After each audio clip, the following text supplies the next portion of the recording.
you know, we're, as I said, nearly 4 weeks into this war. You, by all intelligence, I guess, you know, experts, are somewhat stalled, certainly around Kyiv and in other parts. There seems to be low morale amongst your troops. There seems to be equipment breakdowns and command and control issues. My first question is, what does President Putin think he has achieved in Ukraine to date? Well, first of all, not yet.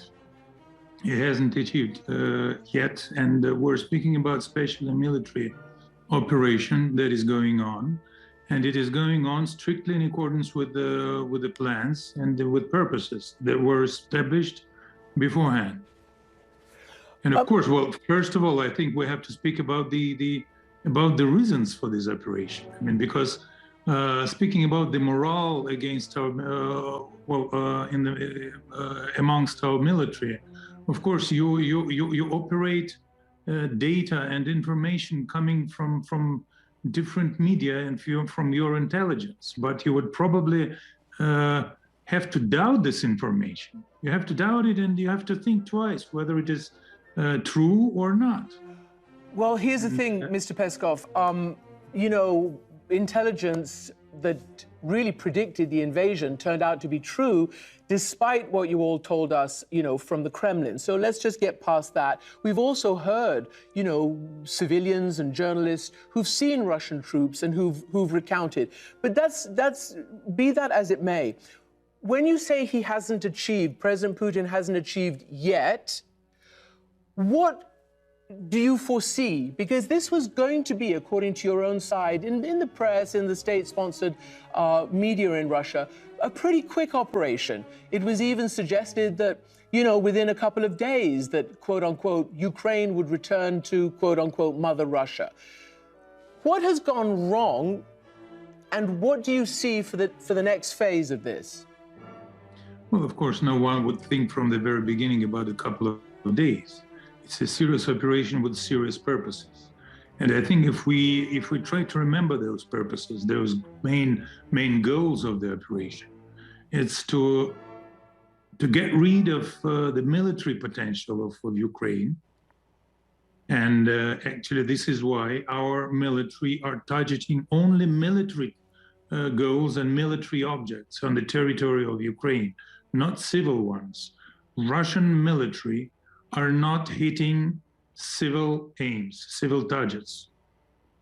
Number two is to ensure that Ukraine changes from entire Russian center to a neutral country. And in this sense, let's remember that after the collapse of the Soviet Union, actually the neutral status was fixed in a declaration of independence of the country. Number three, to get rid of the nationalist battalions and nationalist regiments who are now opposing Russian troops, who are now trying to cover themselves under the shield of civilians, thus paving a way for civil casualties.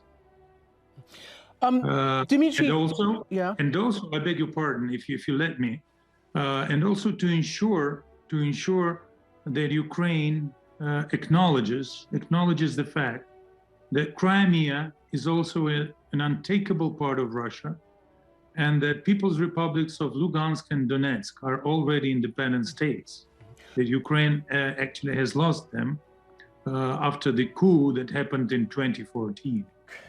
Okay, so basically you are putting and laying out the original demands from President Putin, which I understand seem not to have changed. Let us talk about civilian infrastructure. Look, I know you guys say that you're not targeting civilians, and you've just told me it was a special military operation, which is, I know, what the Kremlin military censorship demands. It is a war and it is an invasion, and we're all watching it all over global television, no matter what you tell your own people. There are so many civilian targets that it's hard to count them right now. And, you know, you may deny it, but even the Chinese, Dmitry, even the Chinese who are your friends, have expressed a very, very deep concern about civilian targets. Let me just read what the Foreign Ministry has said.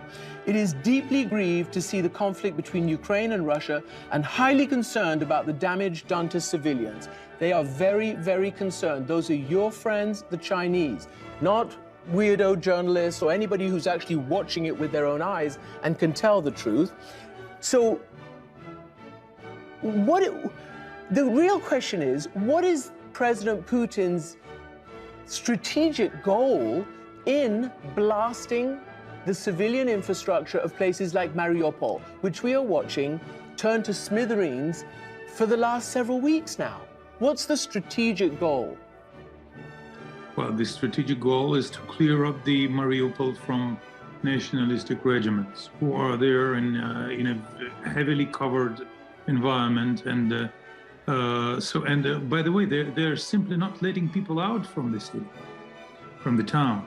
And this is a problem because now we're receiving lots of refugees coming from there. And they simply tell us, they're eyewitnesses. They simply tell us that they were used like a shield.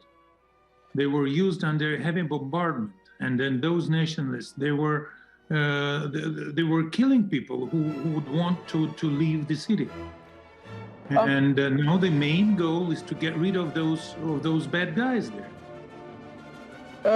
Dmitry, we also have reporters who are quite close to Mariupol, and they are watching because actually some civilians are getting out right now.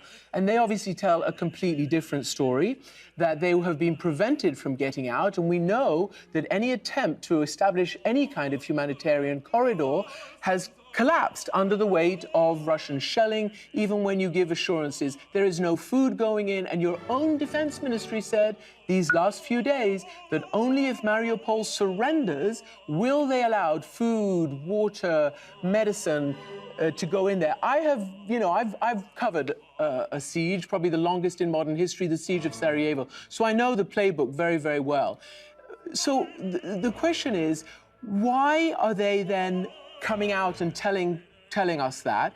But also, there are reports that Russia is taking civilians and citizens from Mariupol, taking them over to Russia, and in some cases putting them, way out in the hinterlands and to work. In perhaps work camps, I don't know, but putting them to work. No, this is not true. This is not true. It's a fake.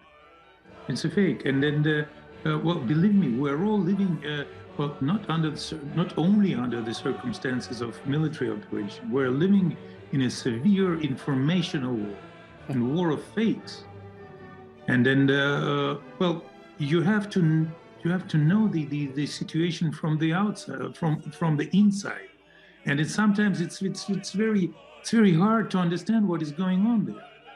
So, and if you're journalists, and we're receiving information there from our military information, and then we know what is being said by the people who were